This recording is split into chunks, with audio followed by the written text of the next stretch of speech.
Hello, welcome to the channel. My name is Jono. Different location, you might notice. Bit of a change of scene for me. Time for another vintage camera. It's been a while since we featured one, and this one's an absolute beaut. This is the Rolleiflex. This is the SL35 E. Let's waste no time. Let's jump straight in and take a look.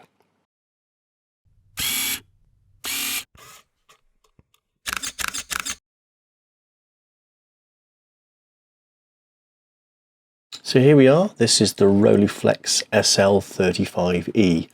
So Rollei is the manufacturer, and normally what I like to do is give you a bit of a potted history, but the history of Rollei is actually very, very complicated, so you're probably better off actually just Googling it yourself if you're interested. But in a nutshell, German manufacturer, started around 1920, predominantly producing, or initially anyway, TLRs, medium format TLRs, but obviously, as you can see in the case of this one, they also produced 35mm SLRs. Their range of cameras was called Rolleiflex, hence the name. Although they did produce another range that was sort of more aimed at the beginner, which they called Rollei Cord, and there was also a Rolleimatic series as well. And Rollei, in today's terms, are still producing film, but like I say, the history of them is very, very complicated, and it's not really the same company, and well, it's just better if you look it all up yourself, to be honest with you. Now, there was about 4 or 5 cameras in the SL35 range, started in about 1970, and the E, which is what this one is, I think was first produced in 1978, although production had moved by then from Germany to Singapore, in fact. So let's do a bit of a tour of the controls like I usually do. So first of all, on top you'll be familiar with the crank handle that's used for winding the film back onto the spool once you're done. It just folds out as normal, and then a collar round the outside there adjusts our ISO or ASA setting. The other feature on this collar is that if we press and hold this little thing here, we can do an adjustment, so keeping the ISO setting the same, but we can do +1 or +2 or -1, -2 in terms of our stops, which is obviously quite a useful feature. I haven't got batteries in here at the moment, but if I did, little battery check button here, to press that, and on the front you can hopefully make out little red LED will light up to say that there's adequate battery power. Just above that, we've got a self-timer button. So this is in normal shooting mode. Pressing the shutter release, which is this button here, will obviously take a shot, but if we want to use the self-timer, we can switch this over.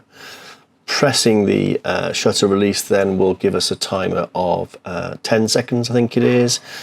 When it gets towards the end of the 10 seconds, the red light again will flash, and obviously then the shot is taken. Obviously switching it back to normal mode will cancel that before it's actually fired after you press the shutter button. Hot shoe on top for flash, and then obviously, as I said, our shutter release button is here, and then the collar around the outside sets our shutter speed. Ranges from 1/1000th of a second, unusually right down to 16 seconds, which is quite a long one, and we've also then got bulb mode as well. We've also got both A and X mode for flash synchronization as well. In order to actually get to both either bulb or the A and X modes, normally what happens is it will stop and not go any further. So there's a little button on the front here which we can press, and then it will take you into those extra modes. Once you've gone round, the button pops back out again, and you can't access it again. So it stops you sort of selecting the wrong thing by accident. Small switch here, which has a little hole there ready for remote cable release, which I've talked about on many other cameras, but it also acts as a shutter lock. So if I switch that over, shutter button then is disabled, and we can't press it, and obviously until it's unlocked as such. Crank handle for winding the film on, and our shutter count.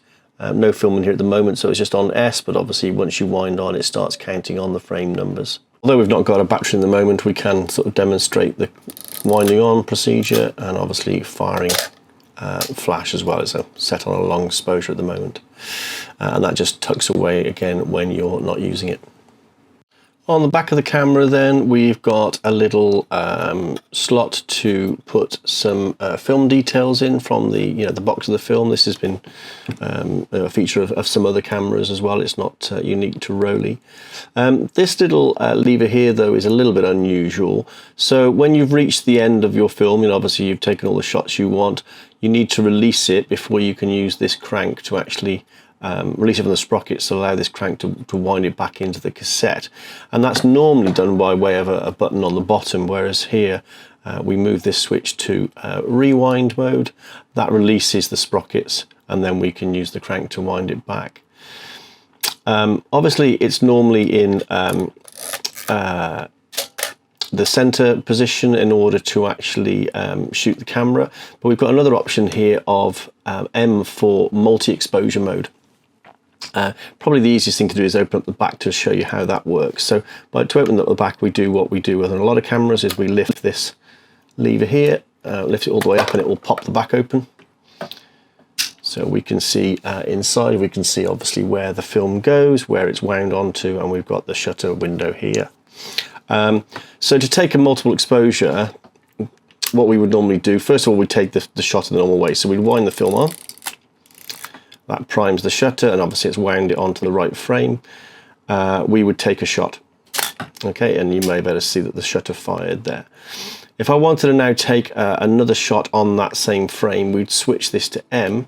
We still have to wind on, but as you'll probably see here, the spool doesn't wind, so we're still looking at the same frame of film, and we can now take a second shot there. If we want to take another exposure on that one, we do the same thing again. Press M, wind on, this doesn't move, take a shot, it moves back to the center. Without winding that, without doing that, you can see that the spool obviously does wind on. Hope that makes sense. Close that back up. Oops. If we just spin this over,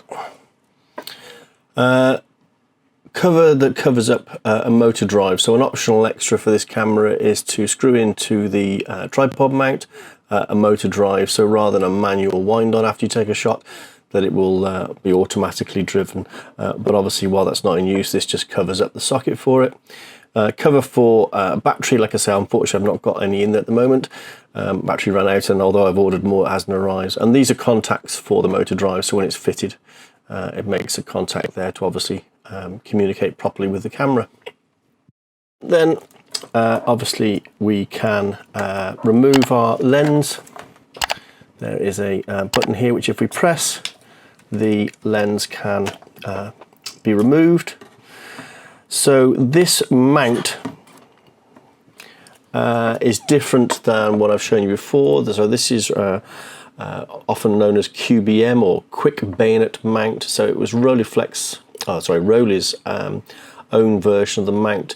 It was also shared, however, by Voigtländer, another German manufacturer. So in fact, the SL35 E has a sort of twin, if you like, the Voigtländer SL35 E, almost identical camera. But yeah, the mount was shared. Unfortunately, there aren't as many lenses available for this, and it's not as common a mount as, say, for instance, the Pentax K mount, or some of the other ones that I featured in other videos. So sometimes the lenses are a little hard to come by, sometimes they are a little more expensive. But as I say, slots in and twists and locks, and this is the button to release that. We have another button here which will allow us to lock the exposure. So by pressing that in, what you're going to basically do is you would half press the shutter. This would give you your exposure settings, and you could lock them then by pressing this in, so that you could then move to another shot if you wanted to. I'll show you the light meter readout when we look through the viewfinder in a moment. So just connect this back up, just line up the red dots, which you can possibly see. There's a red dot on the lens and a red dot on the ring. So that just, oops. Trying to do this whilst keeping it in the shot of my video camera is not easy. So turn and it will lock. So the lens that I have fitted on this one at the moment is a Tamron zoom lens. As you can see there, it's a f3.8 and it's a 70 to 150 millimeter zoom lens. So quite a nice lens, but obviously a little bit unwieldy for sort of everyday work or whatever. If I just spin it round, you'll be able to see where I can set my aperture. So this particular lens runs from f22. And it opens up, as I said already, to f3.8. We've also got an automatic exposure setting as well. Focus ring on this lens is here. Sorry, that's the zoom rather, I do apologise. It doesn't physically move on the outside, but the glass inside is moving backwards and forwards. So like I said to you, it's going from 70mm to 150mm, and then our focus is here. Which obviously does move the lens backwards and forwards. There we go. So all in all, nicely made camera.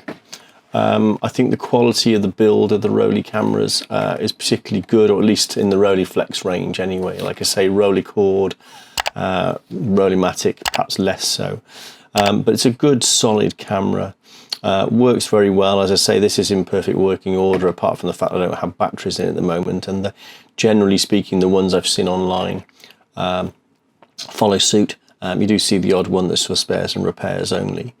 But yeah, a nice camera. If you enjoy 35mm photography, you wouldn't go far wrong in getting a camera like this. It's flexible, well made, and just does the job basically. So there you go. Hope that was of interest to you. If you do get a chance to purchase one of these, it's a lovely little camera and you won't be disappointed, I promise you. Once again, thank you all so much for all your support. It really means loads. I've never ceased to amaze about how much you are willing to give in terms of your likes, your sharing, your comments and whatever else. I really do appreciate it. Thank you all so much. Another video as soon as I can. In the meantime, take care of yourselves and I'll see you soon.